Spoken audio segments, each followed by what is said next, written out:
Olha só, existe uma regra financeira que é tão simples, mas tão simples que parece óbvia, só que quase ninguém coloca em prática de verdade. E entender essa regra é o primeiro passo, é o nível 1 de um verdadeiro despertar financeiro. Vamos nessa! O nosso papo hoje vai seguir este caminho aqui. A gente começa entendendo a armadilha do ciclo do aperto, depois vamos revelar a regra de ouro. Aí, para ver como funciona na prática, tem a história de João. Na sequência, a gente explora o impacto na mente, lança um desafio da clareza e, para fechar, vemos como de fato sair do ciclo. Para começar, vamos falar daquele problema que, nossa, muita gente conhece. A sensação de estar correndo em círculos. Primeira parte, o ciclo do aperto. Aqui a gente vai entender essa armadilha que se repete mês após mês.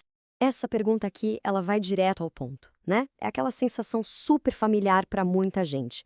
O salário até aumenta um pouquinho, mas parece que a conta no banco não ficou sabendo.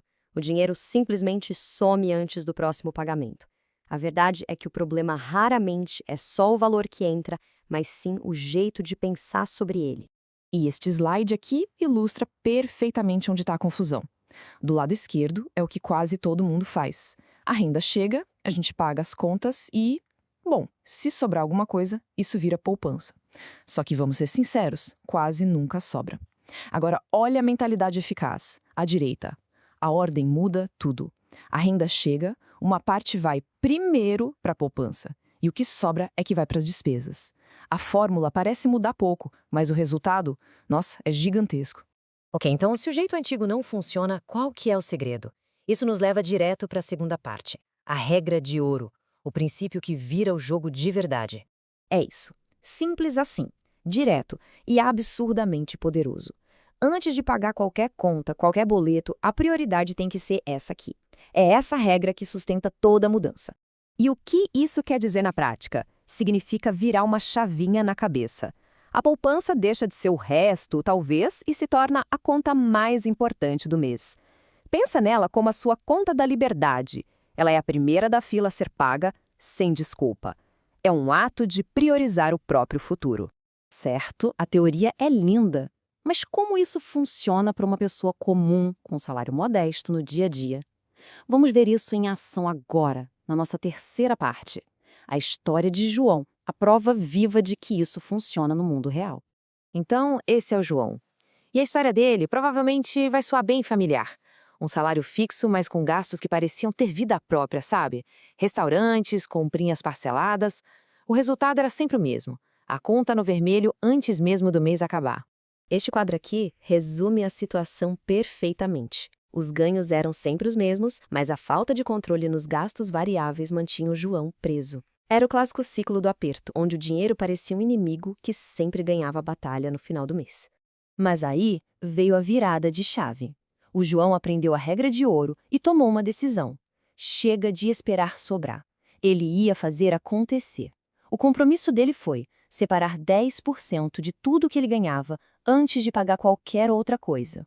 E o valor que deu start na transformação dele foi esse aqui, R$ 250. Pode até não parecer uma fortuna, né? Mas o ponto crucial aqui não é a quantia, é o hábito. Essa pequena quantia separada com disciplina foi a semente da liberdade financeira dele. Agora, o que é realmente incrível nesse slide é o poder do tempo e da consistência. Olha só, no primeiro ano, o maior ganho foi criar o hábito. O dinheiro deixou de ser um inimigo. No terceiro ano, ele já conseguia ver o patrimônio crescendo.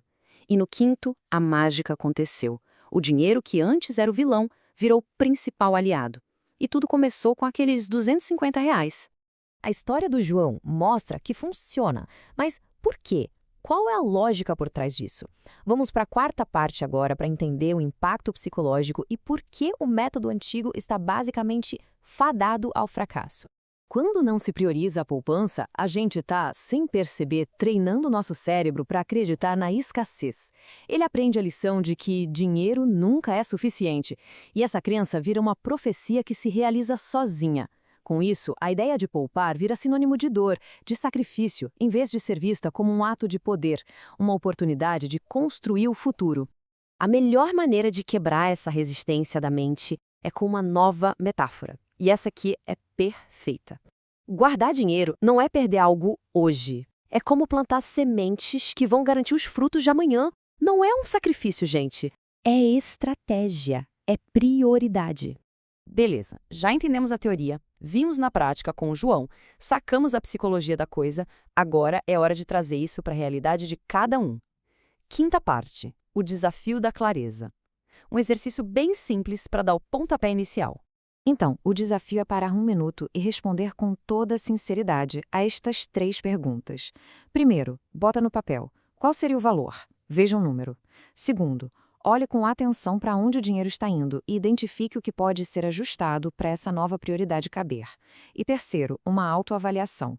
É possível transformar isso num hábito de verdade? A clareza é o primeiro passo para a ação. E com isso a gente chega na nossa reta final. É hora de juntar todas as peças, dar o veredito e definir os próximos passos para, finalmente, conseguir sair do ciclo do aperto. Então, para amarrar tudo, esse checklist aqui é o resumo prático, um mapa do tesouro. Primeiro, priorize se pagar. Segundo, entenda que guardar dinheiro não tem a ver com o quanto se ganha. Terceiro, identifique aqueles gastinhos que sabotam o plano. E o mais importante, transforme a poupança na primeira conta do mês e não na última. E aqui está o veredito final, a mensagem que resume tudo. A grande diferença entre ficar preso e alcançar a liberdade está em como se enxerga o ato de poupar. Se foi tratado como um resto, o aperto continua. Mas quando se entende que é uma prioridade, um ato de liberdade, aí o dinheiro começa a jogar no seu time. E para fechar, fica essa pergunta no ar.